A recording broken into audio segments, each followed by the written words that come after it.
Сәлем достар, есімім Аяулым, каналыма қош келдіңіздер. Дәл осындай тесік болып шығатын құймақ дайындағыларыңыз келсе, менімен бірге дайындаңыздар. Өте жұмсақ болып шығады. Бұл құймақты дайындау үшін бізге 4 жұмыртқа, сүт, ұн, тұз және қант керек болады. Ыдысымызға 4 жұмыртқамызды осылай жарып саламыз. Төртеуін салып аламыз. Осы жұмыртқаның үстіне 6 үлкен қасық қант салатын боламыз. 6 қасық. Дәміне қарай саласыздар, қанттен өздеріңіз білесіздер. Мен 6 қасық салдым. Жұмыртқа, қант, осылардың үстіне 1 қасық тұз салып жібересіздер. Осыларды жақсылап тұрып араластырасыздар. Осылай болғанша жақсылап араластырасыздар. Дәл осындай болып шығады.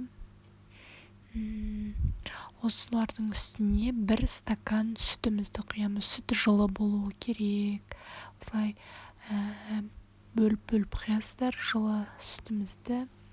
Бәрін бірден салмайсыздар. Осылардың үстіне 1 стакан ұндарыңызды да салып, жақсылап араластырасыздар. Осыларды бәрін бірдей салмайсыздар, шықпай қалуы мүмкін. Видеода қалай көріп тұрсыздар, солай жасасаңыздар, өте керемет болып шығатын болады. Осылай барлығын жақсылап араластырып,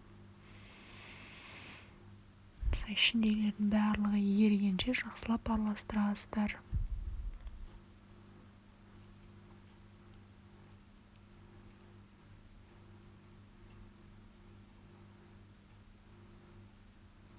Жақсылап араластырғаннан кейін 1 стакан сүтімізді қайтадан құямыз. Осылай бөлек құясыздар. 1 стакан сүт, одан кейін қайтадан 1 стакан ұндарыңызды саласыздар. Осылардың барлығын жақсылап тұрып араластырып, біркелкі болғанша, қою болғанша жақсылап араластырасыздар. Бәрін бірге салсаңыздар, шықпай қалуы мүмкін. Бұдан аз жасаймын десеңіздер, 1 есеге азайтып жасасаңыздар да болады. Если аз керек дейтін болсаңыздар.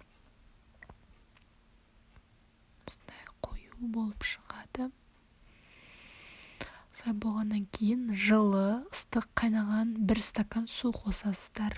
Судың өзінде 2-ге бөліп құясыздар. Осылай 1 рет құйғаннан кейін жақсылап араластырасыздар. Жақсылап араластырғаннан кейін жарты стакан су құясыздар. Сонда получается 1,5 стакан су құясыздар.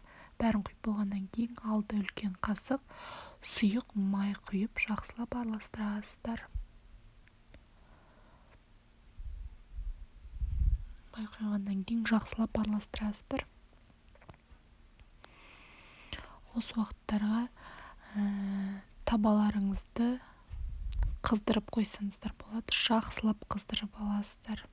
Табаларыңызды кішкене ғана май құясыздар. Жақсылап қызғаннан кейін осылай етіп құймақтарыңызды құйып шығасыздар. Әркімдікі әртүрлі болады. Менің табамның диаметрі 24 см. Үлкендеу сәл. 2 жағында көп деп піспейді. 1-2 минуттың, 2-3 минуттың ішінде бірдемде пісуі керек. 2 жағында дәл осылай пісіріп аласыздар. Өте дәмді болып шығады. Барлығының көңілінен шығады. Сіздер де жасап көріңіздер, ұнайды деген ойдамын. Менің каналыма тіркелуді ұмытпаңыздар. Менімен бірге болғандарыңызға үлкен рахмет сіздерге.